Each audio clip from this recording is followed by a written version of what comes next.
Bibles and turn to Esther chapter 2.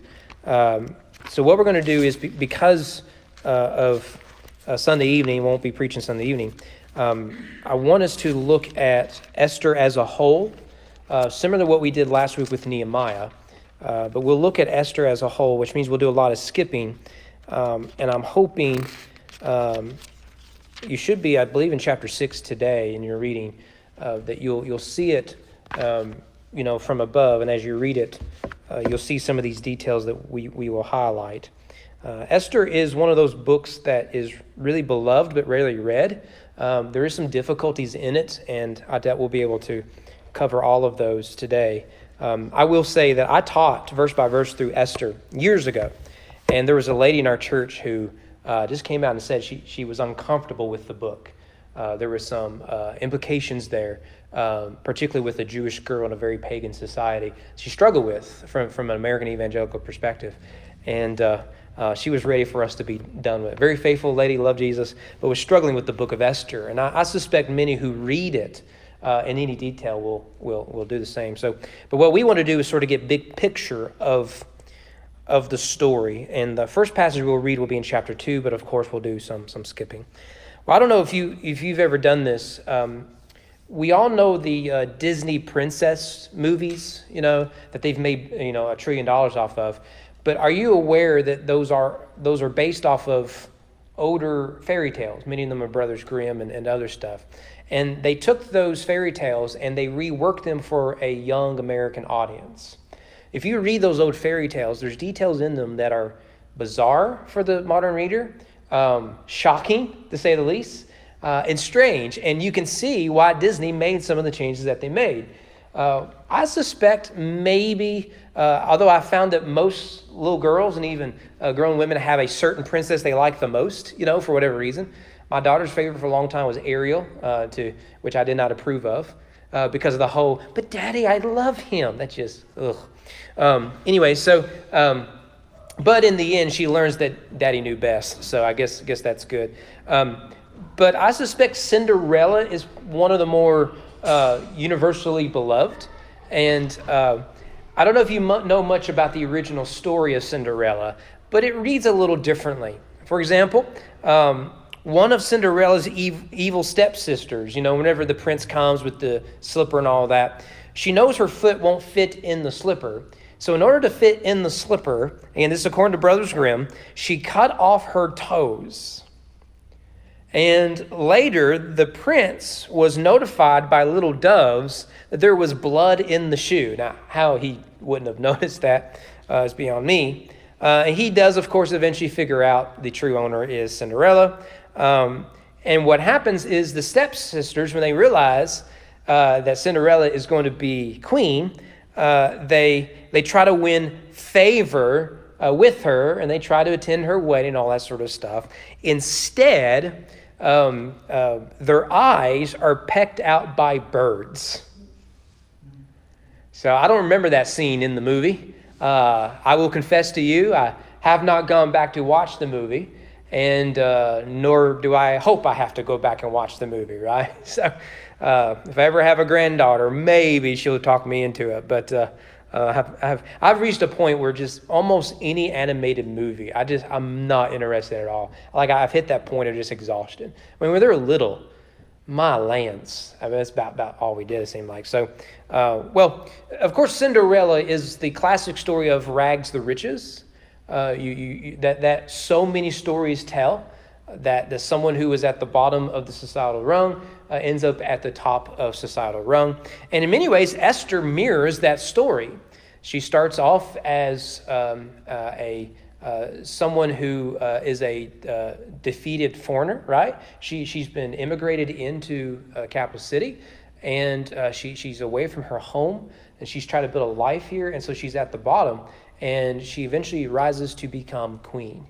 Right? Everyone had overlooked her, but not the king. And it is very similar to that. However, what separates Cinderella and stories like that and Esther is one big thing, and that is the unseen God is putting all the pieces together. Now, it's important for us to mention that because in Esther, God is never mentioned once. In fact, if you want to, if you're bored tonight, find you a copy of the Apocrypha. I wouldn't normally say that as a Protestant minister, but they're in the Apocrypha, the additional readings in the Catholic Church, Greek Orthodox Church, and all that. There is a book called Additions to Esther, and they are quite late, so it's not part of the original, I don't think. But it's a Greek rendering of Esther, additional stories in it from Esther. There's also additions to Daniel. There's, I think, a Psalm 151 and other stuff. Well, read the additions to Esther. It's very clear they're aware of this problem because within the first few verses, you will find God mentioned. I mean, it's very clear. Hey, we didn't forget about him. Here he is. But in the biblical book of Esther, he's never mentioned. Never. He never speaks. He's never spoken to. He seemingly never acts, at least in the way the narrative is told. However, I do believe that he is there, and he is not silent. Well, let's look at the setting real quickly. The events take place after the Babylonian captivity is over with. We saw this with Nehemiah, right? That there's 70 years of Babylonian captivity. Then the Persians come, whoop up on the Babylonians. And now the Persians are the big dog in town. And what you have is a remnant of people are moving back to Jerusalem in Israel, the promised land. We saw that with Nehemiah. But not everyone did that. As far as we know, Daniel never went back. Shadrach, Meshach, and Abednego never went back. And there is a significant number of Jews living in the capital city of Persia who never go back. Esther and Mordecai, who are prominent figures in this story, are two of those characters. Now, the king at this time is Artaxerxes I. So Cyrus is the one that defeats the Babylonians. Now, King Xerxes, you may see him described as, is running things. Now, one of the things that the writer is probably trying to do in this book is tell the origin story of a major Jewish festival still celebrated today, and that is the festival of Purim. And this is the genesis of it. When they celebrate Purim, they will read the book of Esther, because this is a story of redemption, right? It's very similar to Exodus in the sense their slaves are set free. Here, the people of Israel are protected from execution. So this is a major story in the Jewish faith. But again, the story is about more than just telling you about a holiday. It tells us something about how God interacts with the world. So let's look at the story. For our purposes, Acts or Esther is in 3 acts. We could really, say there's 4. Bit of an addendum there at the end of Esther. But for our purposes, we'll say that there are 3 acts. The first act is in chapter 1, verse 1 to the end of chapter 2, verse 18. And here we see the story of how Esther becomes queen. Notice how brief this part of the story is. She gets into the palace quite quickly. It opens up in chapter 1 with the queen of Persia, Vashti, refusing the summons of the king. I trust you're familiar with this at least a little bit, especially if you've been reading through it this week. The reason that story is there, it sets a lot of things up. One, it tells us what happens whenever the king's word is not obeyed. Right? This is something American readers struggle with. We don't do kings. And the one monarch we do like, we like for one because they are our monarch. And we also like the pageantry of the British monarchy, right? But we would never want that here, right? The closest we got was the Kennedys, right? Or some would say the Bushes, but really the Kennedys. And that was enough for us, We got over that pretty quickly. But the monarchy over in England, they can keep it over there. But even that monarchy, if the queen says do X, you ain't got to do it. So it's not even a good monarchy. In the ancient world, if the king said something, you did it. What has changed in the Western world is before the king was above the law. Now we understand, and I think this is the influence of Christianity, the law is above the king. Now, they'll interact with that because the king can't contradict a certain law that he signed. That comes later. But for the most part, the king, if he says to do something, you had better do it. Everyone serves at the pleasure of the king. But she refuses to do it. Brings great embarrassment to the king, and so he gets rid of her. Also notice here the principle of summoning is seen here. The king requests Vashti to appear, and she doesn't. Esther will later not be summoned at great risk of her own life. So it's the opposite. Vashti was summoned but didn't come and was exiled.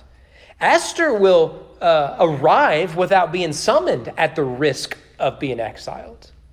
So Esther will do the opposite of Vashti. In many ways, she is the opposite. Secondly, we need to see here is that there's a beauty pageant that commences. Right? Here you go, ladies. A beauty pageant is in the Bible. And not only that, the ladies chosen for this, they do their beauty routine, not with a TikTok video, right, where you can do this in 5 minutes or something. It takes 12 months. Now, ladies, wouldn't that be nice, right? 12 months of just whatever it is you girls do. I mean, I don't know. I think I've made this joke before, and I've made it in front of Amanda before, but I learned pretty quickly after marriage that I could do all my seminary work waiting for my wife to come to bed, right? like, does it take that long to take your face off? I mean, my goodness, right? You know, like I remember one time, early weeks of marriage, like, what are you doing there, right? I mean, I'm not going to just come walking in. I'm afraid of, what you'll do, but what are you doing there? You brush your teeth and you go to bed. I mean, that's about it, I would think, right? I mean, anyways, I still don't have the answer to all those questions, but my daughter has me again braid her hair. My daughter loves when I braid her hair because I'm a dude, and she finds it fascinating that I can actually do braids, but they're not good braids, like there's something she likes about that. So they're off. Like this one I can braid all the way down here, but this one not so far. So she likes to stand in front of the mirror, and she's like making fun of me, but she loves it at the same time. You girls are weird. Anyways, so a beauty pageant, right? So 12 months they are doing this. And throughout this tale, Esther's beauty is emphasized, but her character is what is emphasized most. Right? So we talked about this before. In the Bible, beauty isn't good or bad. It just is. And we see that God is a God of beauty. Just look at creation. The question is, what do we do with beauty? And what matters when it comes to something like beauty is character. It's character. So look at chapter 2, verse 8 and 9. 8 and 9.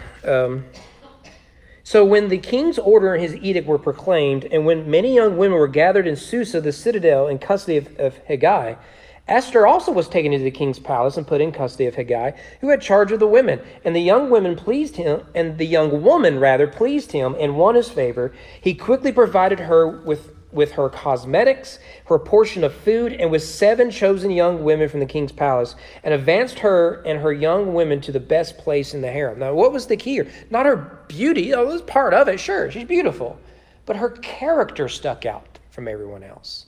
You can go down to verse 15. You'll see the same thing. When the turn came for Esther, the daughter of Abihail, the uncle of Mordecai, who had taken her as his own daughter, to go into the king, she asked for nothing except Hegai, the king's eunuch, who had charge of the women, advised. Now Esther was winning favor in the eyes of all who saw her. So yes, she has the cosmetics part, the beauty treatments, all that sort of stuff. But what is really sticking out to her, to everyone, is her character. Now, there is a beauty on the inside that it goes beyond the outside. That is one of the things I think most men, like married men, can tell you is this. The first thing I know about my wife was not her GPA. It was not her group of friends. It was not what team she rooted for. What I noticed about her was she's the most attractive woman I've ever seen in my life to this day. She's gorgeous, stunning to me, right? I told you the story before, the youth pastor, VBS, when I met her. Youth pastor pulled me aside and said, so what do you think of some of the new kids, like that Manda girl? And I did the stuttering thing that, puppy love does to you. Like, oh, that's all, folks. She seems nice, right? That was my answer, right? What I want to say is, what do I think about her? Surely you guys see what I see, right? And to find out she's from Carroll County, I mean, miracles happen, right? I mean, it's absolutely incredible. But that can only last for so long. right? That once you realize that the girl you really like, that there is a beauty that runs deeper than skin, then you're really hooked. And Esther has that. She has that character. And so as a result of her beauty and grace, she wins the king's heart and she is crowned queen. We get that there by the end of verse 18, chapter 2. So that's the first act. Esther is now queen. Really quick how you get there. The second act is pretty brief too, and that is conspiracies. This is chapter 2, verse 19 to chapter 3, verse 15. You'll notice that there are two conspiracies highlighted here. The first is uncovered quickly. The second one won't be uncovered till the third act. It's really the climax. So this first one is in chapter 2, and this one Mordecai uncovers, right? So Mordecai has some sort of access, and he overhears a conspirator saying, we're going to kill the king. He reports what it is that he hears, and it is found out. Now, Mordecai is like a cousin, uncle. I get lost in all of it, but he is essentially the father figure for Esther. So we see in Esther one who we could say lives in a broken home, right? She's essentially an adopted daughter, if you will, of Mordecai. Whether or not she was legally adopted or not, I don't know. But Mordecai is a fatherly figure. He's a man who suffered under the conquering and expulsion of Nebuchadnezzar. He seemingly was there when Babylon showed up with the great army, and now he is living through the Persians. And during the pageant process, Mordecai uncovers this plot to assassinate the king. And when it is investigated, the king executes them, right? We get this, right? I believe it's a capital offense. Is it a capital offense to plot against the President of the United States? It's very actually, that wasn't the case until like 100 years ago, something like that. I think it was after Garfield's assassination, they updated the law or something like that. But I think when Lincoln did that, there wasn't a law that said, if you kill the President X, right? No one had done that, and I guess that hadn't crossed their mind. Anyways, I want you to look at chapter 2, verse 23. When the affair was investigated and found to be so, the men were both hanged on the gallows. Now, do all y'all's Bibles say gallows? Does anyone have a different translation there? Tree, King James. King James has tree, good. Anything else? Okay, gallows is a perfectly fine translation.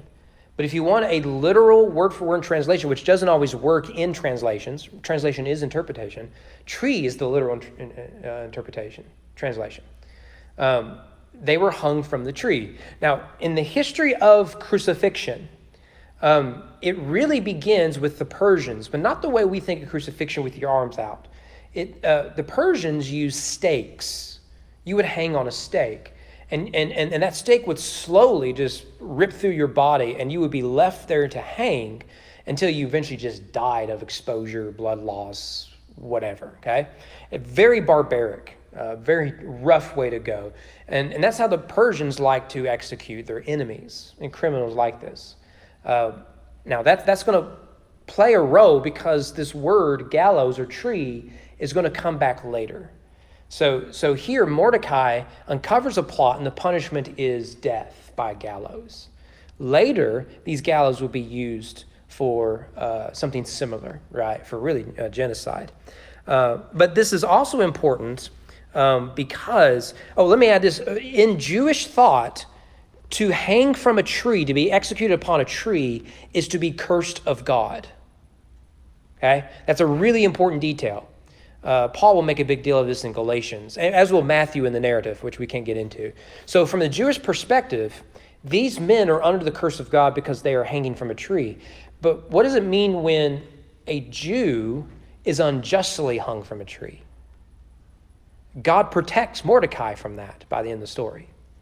And so that's important in a little detail. Also notice the King's Chronicles are mentioned here. There in the rest of verse 23, and it was recorded in the book of the Chronicles in the presence of the king. So this is, of course, it's a little foreshadowing. This detail is going to come back. I was watching a movie the other day, and there was this weird detail in the movie. And Man and I were watching, I remember saying, oh, that's going to be important. We just don't know it yet. And sure enough, by the end of the story, that was an important little detail. The rule for writers in movies is if you cock a gun, you had better fire it. Right? That's the rule. That is to say, don't introduce something unless it plays a role in the story.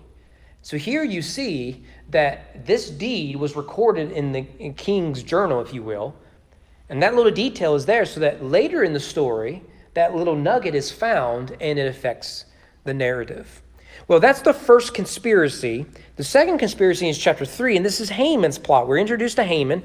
Haman is an official in king's court, and he hates the Jews. He hates the Jews because the Jews were, of course, involved with Agag, right? Haman is the descendant of King Agag, whom Samuel hacked to pieces, and he's got an axe to grind.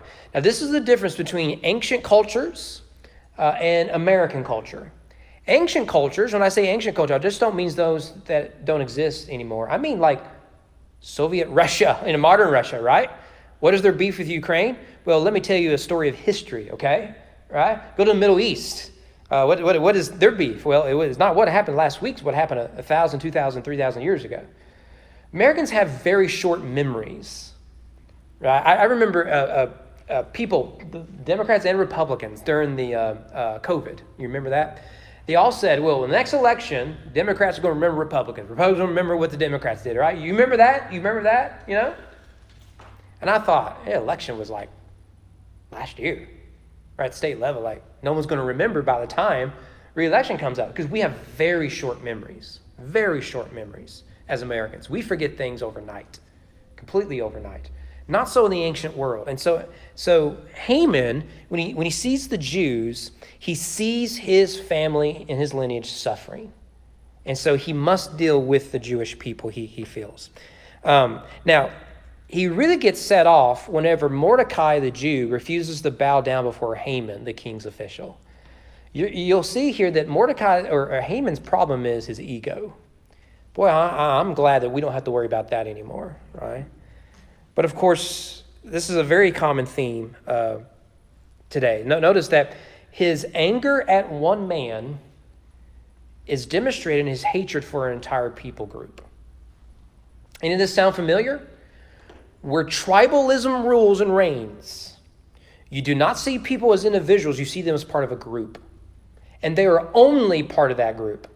So all X are Y. All men are this. All women are this. All this race is that. All that race is this, right? That's exactly what it is that we're doing here today. So if you vote towards the Republican Party, then you are these four things. If you vote towards the Democrat Party, you are these four things automatically. I don't need to talk to you, don't need to know about you, don't need to know any of that, right? So here's a bunch of labels I'm going to throw at you, right? The nuance goes out the door in an age of tribalism. So Haman is offended by a single Jew, and he turns against the entire people. All right, that's what hate does, and is very dangerous. Well, let's look at the third act, starting in chapter 4. Again, we could break this into 2, but for the sake of time, we won't. Chapter 4 is the real heart of the story. Mordecai laments early on the plight of the Jews. The announcement's been made, you can kill all the Jews, basically. And he knows that their existence is at risk. Here is yet another attempt to commit genocide against the Jews. By the way, this story is influential in the 20th century among the Jews, right? As you can imagine, is in many ways they read the Holocaust, as tragic as it is, through an Esther lens. God has once again redeemed a remnant. Now, we suffered greatly. The Jews have always suffered greatly. But they look at history really through the lens of Exodus and Esther in many ways. Much as we read history through the cross, they read it through Exodus and Esther. As far as timeline goes, is Nehemiah contemporary with Esther, before Esther, or after? I read something on that. I think there are various stages of that. And Nehemiah is under Cyrus, right? Nehemiah 1? I think it was Cyrus. So Esther would be later. Now, I don't know how many kings later, because I don't have the Persian kings in order. But she would be between the rise of the Persians as a superpower and Alexander the Great. Because that is a Darius. Am I right on that, Lonnie? Is it Darius? And Thermopylae. So of course, Thermopylae comes before Alexander the Great. But so the Persians are between the destruction of Babylon and the rise of Alexander. But so she's somewhere in between there. I think Cyrus is Nehemiah. So I was just like, the word got over to Nehemiah's boys that, hey. Yeah. And can you imagine the Arab and Sanballat and all of them? Yeah, we didn't go, hey. Yeah, man, we should have befriended him. Yeah. Well, the real center of the story, I think, is chapter 4, verse 12 to 17. Now Mordecai is lamenting. Esther finds Mordecai and wants to know what's wrong, and he explains to her what has happened. Now, he is talking to the queen. So in one sense, she has a lot of authority and power, but she doesn't at the same time. Well, we do this today. The first lady has immense influence, no power. She's an unelected official. Now, there's a lot of very powerful unelected people. I get it. But her influence is, if you will, pillow talk, right? That the king, she has the king's heart. And she has immense influence. Like, this is true of every marriage, right? So here's Mordecai. There is a Jew who would be subject to this law, sitting in the king's palace, sleeps in the king's bed. And he understands that this isn't an accident here. So chapter 4, verse 12, they told Mordecai what Esther had said. Then Mordecai told them to reply to Esther, "Do not think to yourself that in the king's palace you will escape any more than all the other Jews. If you keep silent at this time, relief and deliverance will rise for the Jews from another place." I love that, don't you? Don't you? I think we American evangelicals, when we see the rise of secularism and the decline of Christianity, if we're being honest with ourselves, we're worried to death about the church. And we all are, right? But that verse it was convicting for me looking at it again today.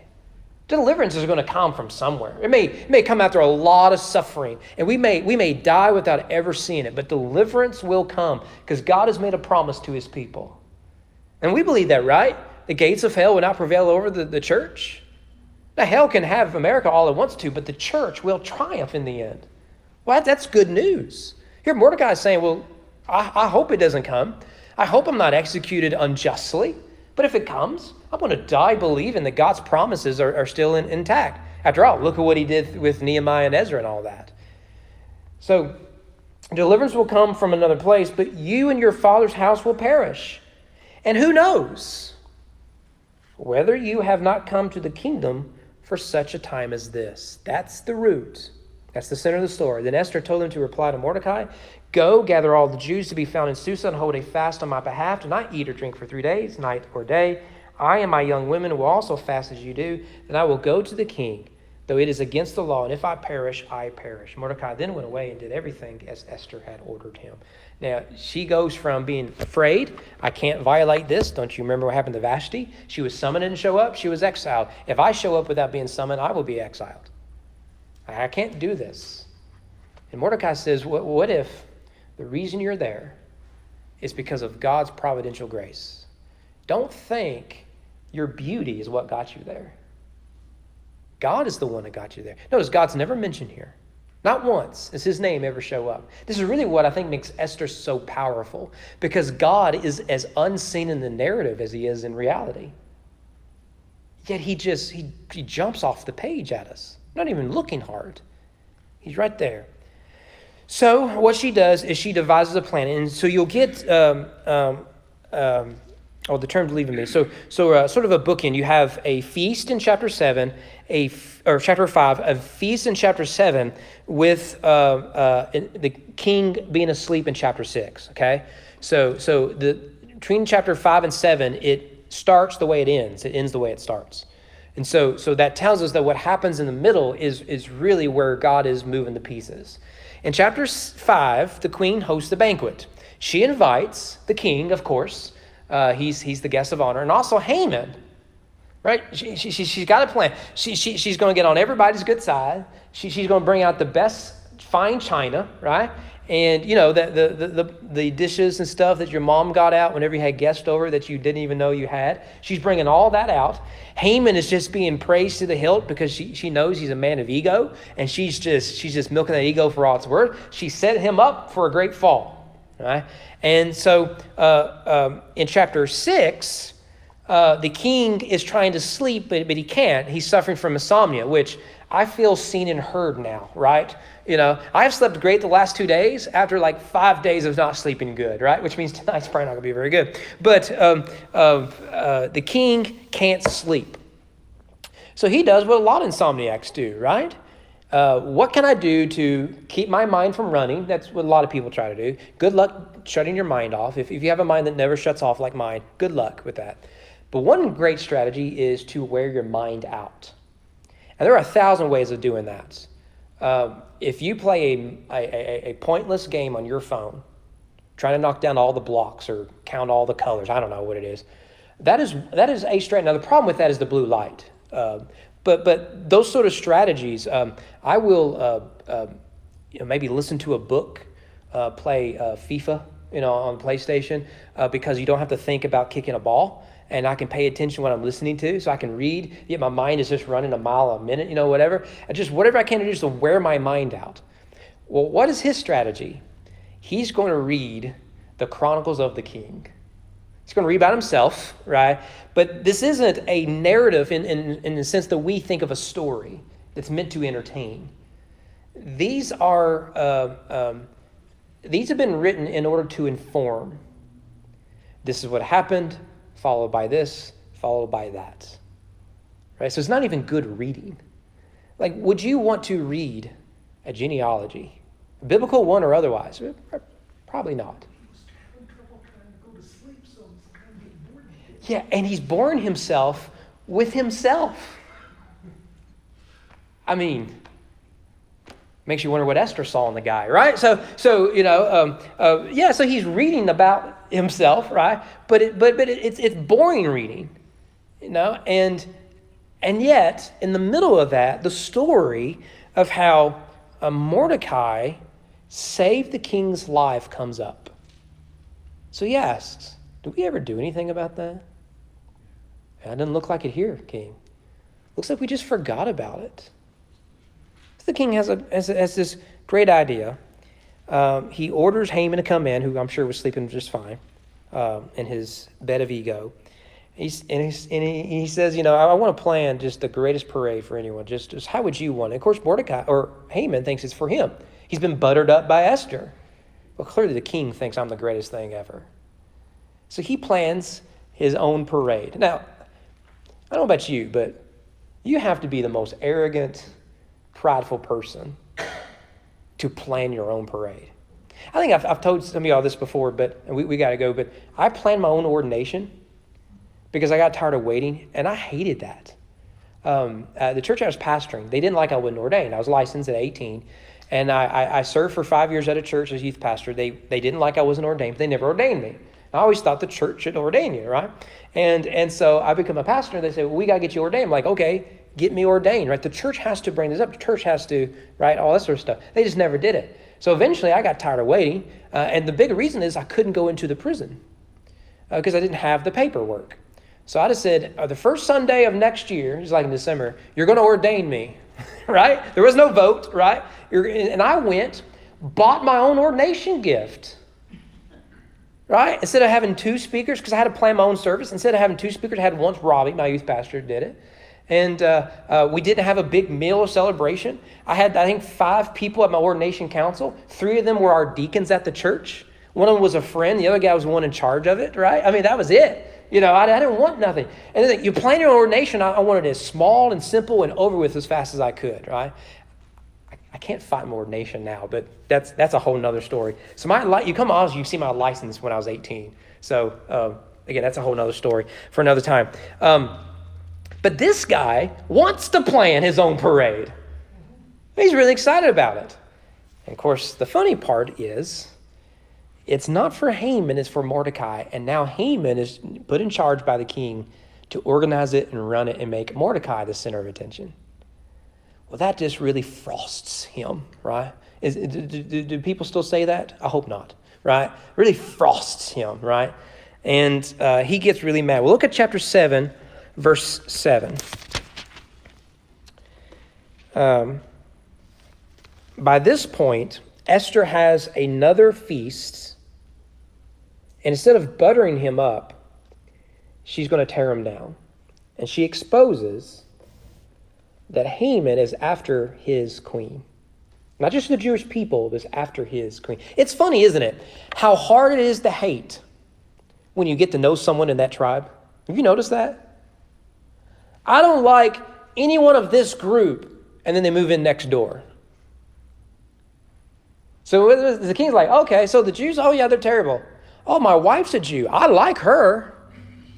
Why? Because she was loved not because of her beauty, but because of her character. That's why this matters right here. His view of the Jewish people came through his wife. And this says she's representative of them. So when the king finds out that his royal official was after his wife, you don't mess with a man's woman, right? So, chapter 7, verse 7, and the king arose in his wrath from the wine drinking and went into the palace garden, but Haman stayed to beg for his life from Queen Esther.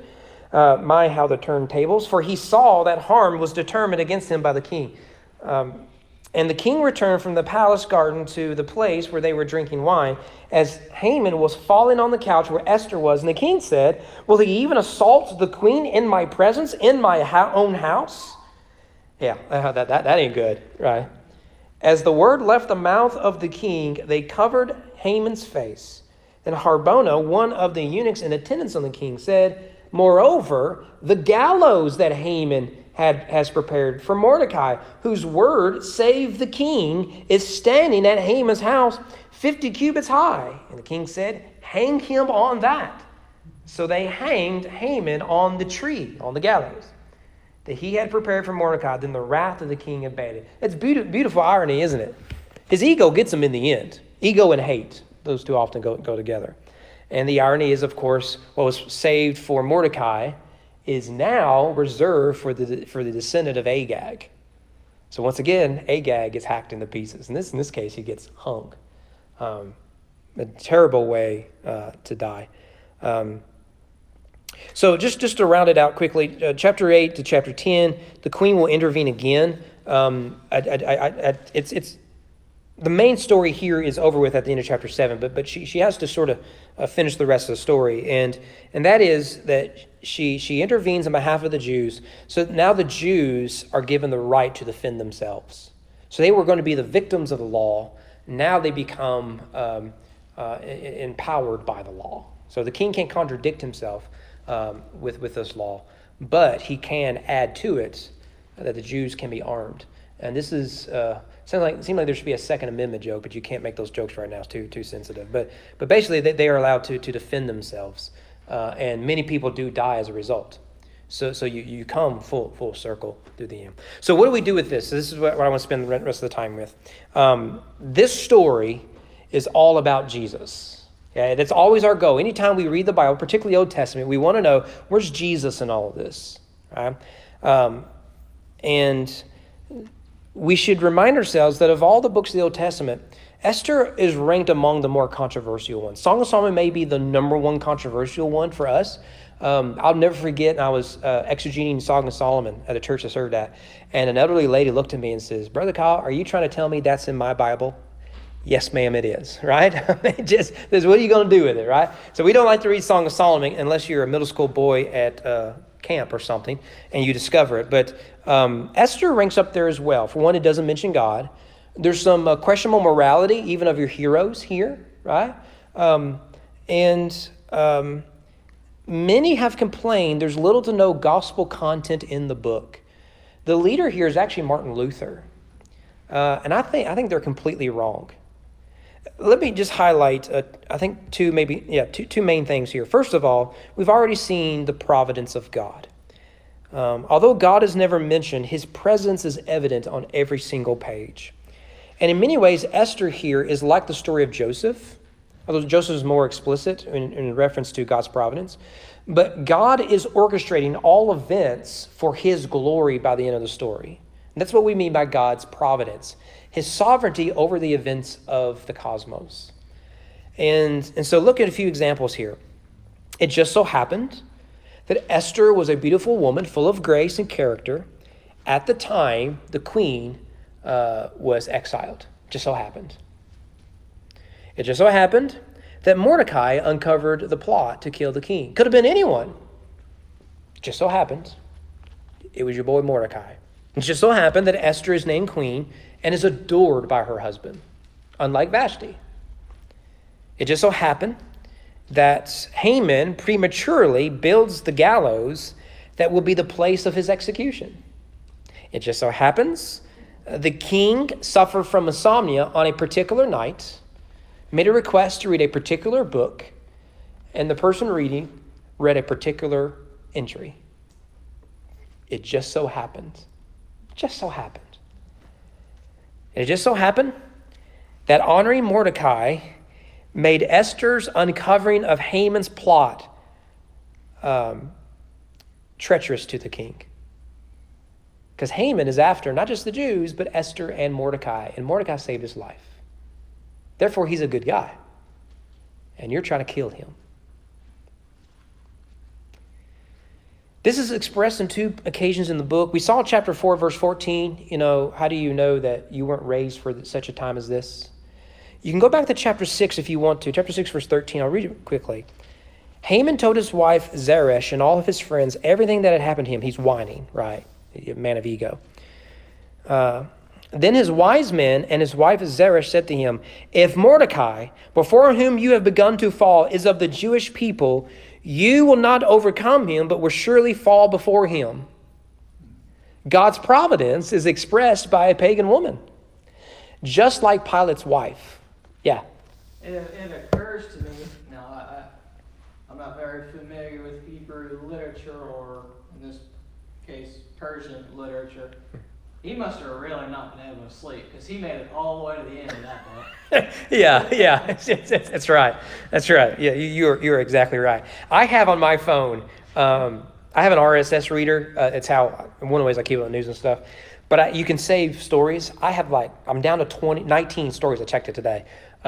When I cannot sleep, it's stuff that I can read hoping to kill my brain. So it's the same thing, I can't sleep at all. Start and don't stop until I'm snoring, right? And we're getting to the end, and this guy, you imagine reading it, right? Oh, please fall asleep by the next chapter. Come on, right? You ever do that with your kids, read to them at night, right? And once you're like, we did The Hobbit, right? And I can read in my mind faster than I can read out loud, of course, and especially the kids where they want you to slow it down. That drives me nuts, because I'd read The Hobbit. I knew it all. And so I kept, I hope you guys fall asleep, right? I love the book, but I can't do this for an hour. Y'all need to fall asleep, at some point. And I would do that, of course, while my wife's getting ready for bed. Anyways, so you can tell I said all that. But yeah, so you have God's promise. What are the chances that he has that insomnia on that night to uncover that? Second thing that we need to see here, not just the providence of God that gets us to Jesus, but that Jesus is a true and better Esther. And we need to see this here. Yes, Esther is the story of the origin of Purim. And it's a story of God's providential grace at its core, but it's ultimately about Jesus, I think. One of the ways to see this is to see that Esther is a retelling of an old story. And we've done this before. Compare Esther to Joseph, for example. Both lived with integrity among pagans. Both suffered injustices but persevered through it all. And in both were instrumental in delivering God's people. Now notice the parallels with Moses. Both were born in a foreign land. Both were raised up by God to deliver God's people. Both confronted the king as the means of redeeming God's people. Now, if Jesus is a true and better Joseph, and we've seen that, And Jesus is a true and better Moses, as the New Testament makes very clear. In fact, Jesus says, when you read Moses, you were reading about me. Then Jesus must be a true and better Esther. The story is ultimately about him. So how specifically is Jesus a true and better Esther? A few things here. One, Esther was an imperfect Savior, but Jesus was a perfect Savior. I think one of the things that people struggle with Esther is particularly her purity with the king.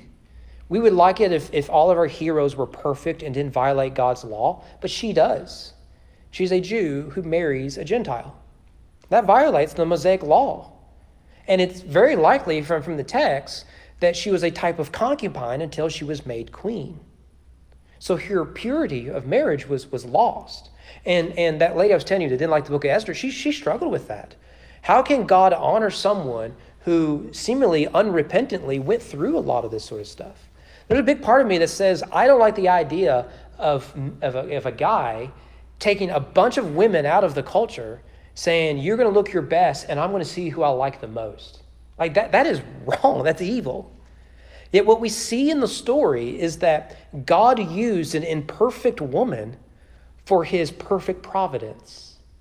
And that's good news, because that means that God still uses the imperfect for his perfect providence. In fact, God always has, outside of one person, that was Jesus. So Esther is an imperfect Savior. She was reluctant to go before the king. Jesus, it's not my will, but it's yours, to the point of the cross. A perfect Savior. Esther redeems only her people. Jesus comes to redeem all people. Esther is not remotely interested in people west of Israel, right? She's not interested in that at all. She cares about one race of people who are under assault here, yes, but she's concerned about redeeming them. Jesus is the Jewish Messiah, yes, but it's very clear he's the cosmic Messiah. He comes to redeem all of humanity, the earth, the cosmos itself. Esther risked an earthly palace. Jesus surrendered a heavenly one. Remember what we saw of Pilate, that are you a king? Well, if my kingdom was of this world, my people would fight for it. And remember, they had fought for it to the point of chopping off ears. And Jesus said, no, we don't play those games. So Jesus stepped down from a heavenly kingdom, a heavenly palace, a throne.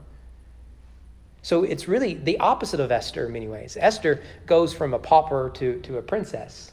Jesus goes from a heavenly throne to a manger, only to rise again for that. Fourthly, Esther risked her life even to suffer on a tree. Jesus didn't merely risk his life. He gave his life upon a tree. It's a huge difference there. Esther is willing to go that far. Jesus goes that far. And there he redeems all of humanity. So we get a taste of it. That's why that word tree is so important, gallows. And the justice of the story is that those who prepare to execute the Jews are themselves executed by the means by which they wanted to hurt the Jews. But in the end, what we're crying for at the cross is for God's justice to be made known among the wicked. But what happens is that Jesus takes upon that injustice. He takes upon the wickedness of mankind, upon himself, so that all of us might find redemption in Jesus. So Esther's a beautiful story about a beautiful woman, but it's really about a beautiful Savior. Well, there is another story I'd like to tell you about a guy named Mordecai, if you don't mind, if you have time. You're going to anyways. Abraham and Bathsheba, a married couple, they settled in a county by the name of Kentucky, far West Virginia, Kentucky County in 1782, right? Which is now the state of Kentucky. But 1782, Kentucky's not a state yet, still a county. 10 years from then, it'll be a state. Both feared attacks from Indian tribes hostile to migration of Europeans, right? This is a problem with of settling in Pioneer, Kentucky, is Native American attacks. And I think I've told you all before, I think I mentioned this recently, when you went to church, men would bring their guns, right? And because, Native American attacks were very real. Of course, this is right at the end of the American Revolution, where Native Americans were allied with the British Army because they were really on the same side of each other. So they were worried about that. Well, one day, Abraham and his son Thomas were together, while his two other sons, named Mordecai and Josiah, were a good distance away, and they came under attack.